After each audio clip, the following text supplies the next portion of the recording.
Morning, dear students.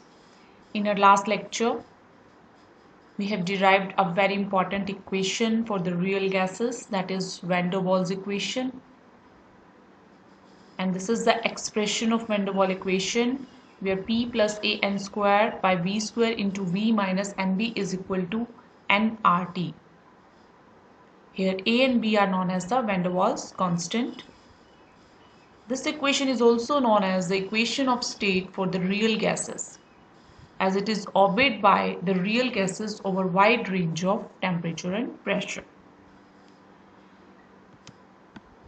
Now, what is the significance of Van der Waals constants? First, in case of A, what is it signifying? The value of constant A gives an idea of magnitude of force of attraction between the molecules of a gas. So higher will be the value of A, greater will be the strength of intermolecular forces of attraction among the molecules, and more easily the gas will be liquefied. For example, in case of hydrogen and helium, the value of A is very small. That's why they have very less tendency to get liquefied. Whereas in case of ammonia, the value of A is high, that's why it is easily liquefiable. If you will compare ammonia in comparison to methane, nitrogen, oxygen, hydrogen and helium, you will say it is easily liquefiable. We can see in this table the value of A for ammonia is higher as compared to these gases. So as the value of A is increasing, the tendency to get liquefied is also increasing. Now what is the significance of constant B? Constant B is also known as co-volume, excluded volume or incompressible volume per mole of the gas.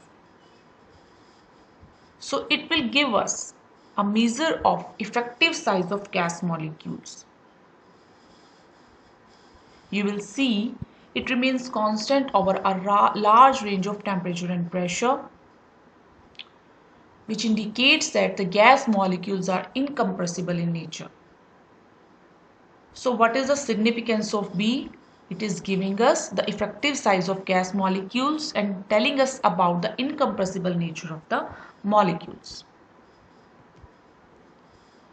Now what are the units of constants A and B? We very well know from Van der Waals equation, corrected pressure P is given by AN square by V square. So we can write here A is equal to PV square by N square. Now expressing pressure in atmosphere and volume in liters, and N is the number of moles, so we are having A is equal to atmosphere liter square per mole square. In terms of SI units, we can write here pressure is equal to Newton per meter square, volume in terms of meter cube. So we are having volume square, so this is meter cube square divided by mole square. So the units of A in SI units are Newton meter raised to power 4 per mole square. Now what are the units of constant B? As we recall the Van der Waals equation, we are having V minus NB in that equation. So B is what? B is V by N, that is volume per mole. From the definition of B, you also know this is the effective volume per mole. So the units of B will be liter per mole if we are expressing volume in liters. And in terms of SI units, we can write its unit will be meter cube per mole. Now next one is explanation of behavior of real gases by using Van der Waals equation. How we can use the Van der Waals equation to explain the behavior of real gases under different conditions of pressure and temperature. So first of all, at very low pressure, what will happen? When the pressure decreases, we very well know the volume increases. So this V square is increasing. So we can say this factor A by V square will decrease with increasing pressure. So it becomes so small that it can be neglected as compared to pressure P. Similarly, as the volume is very large, so B can be neglected as compared to this volume V. So what we see, this equation reduces to the equation PV is equal to RT at very low pressure. We suggest that real gases is behaving like an ideal gas at very low pressure. Now, under condition of moderate pressure, when pressure is increased, the volume will decrease. So, the factor A by V square will increase. So, it will not now be neglected as compared to P. But in case of V minus B, we will see the volume has been decreased, but it is sufficiently large in comparison to B that B can be neglected as compared to V. So the equation reduces to P plus A by V square into V is equal to RT. Now B has been neglected and A by V square is not neglected under condition of moderate pressure. So we are having P plus A by V square into V is equal to RT, or PV plus A by V is equal to RT. So we can write PV is equal to RT minus AB, A by V. Dividing both sides by RT, we are getting here PV by RT is equal to 1 minus A by V RT. Now PV by RT is what? This is the compressibility factor. So we can write it as Z is equal to 1 minus A by V RT. We suggest that Z is less than 1. So at moderate pressure, how the real gases are behaving? PV is less than RT by a factor A by V.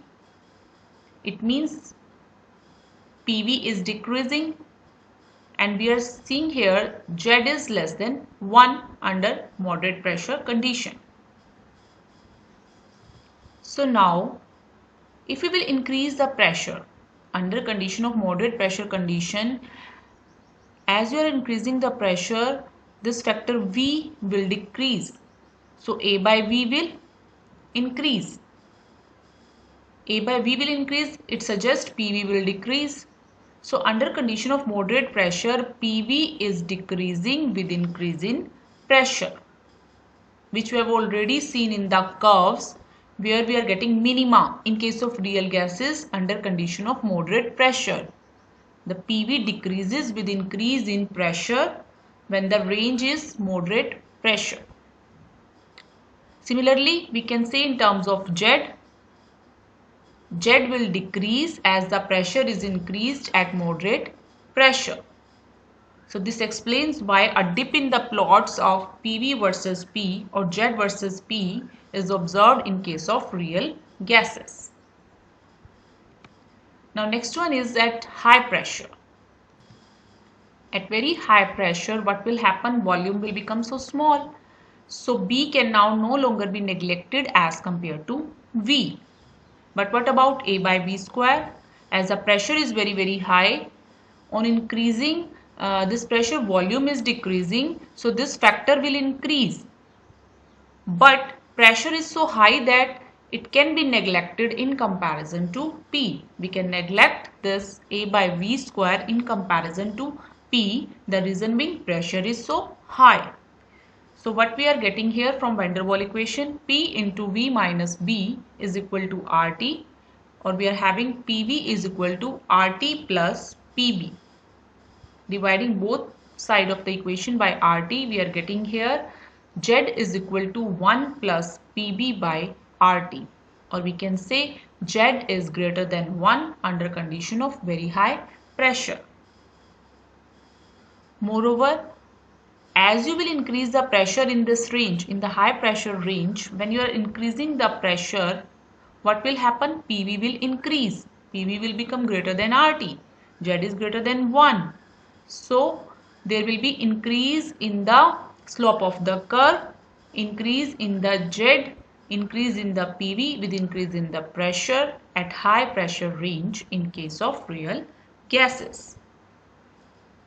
That is what we have written in this slide, that after minima in the curve, PV or Z increases continuously with increase in pressure. Now at very high temperature, at any given pressure, the volume is very large, that van der Waal equation reduces to PV is equal to RT. Because when volume is very large, both the factors A by V square and B can be neglected as compared to P and V.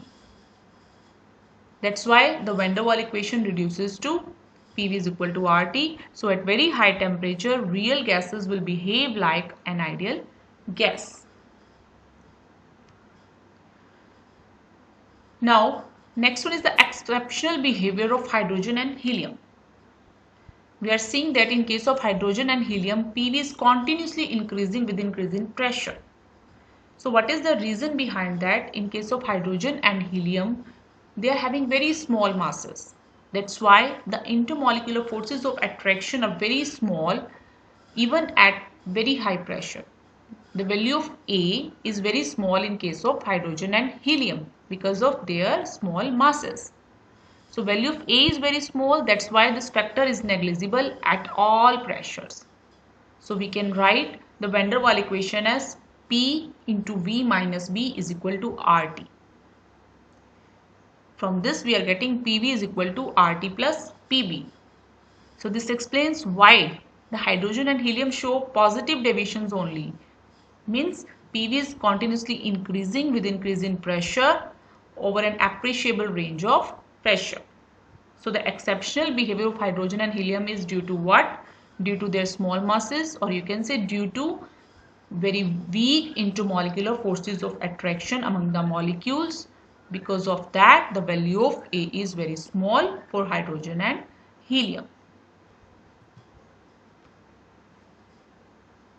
Now next one is limitations of van der Waal equation. This we will do in our next lecture.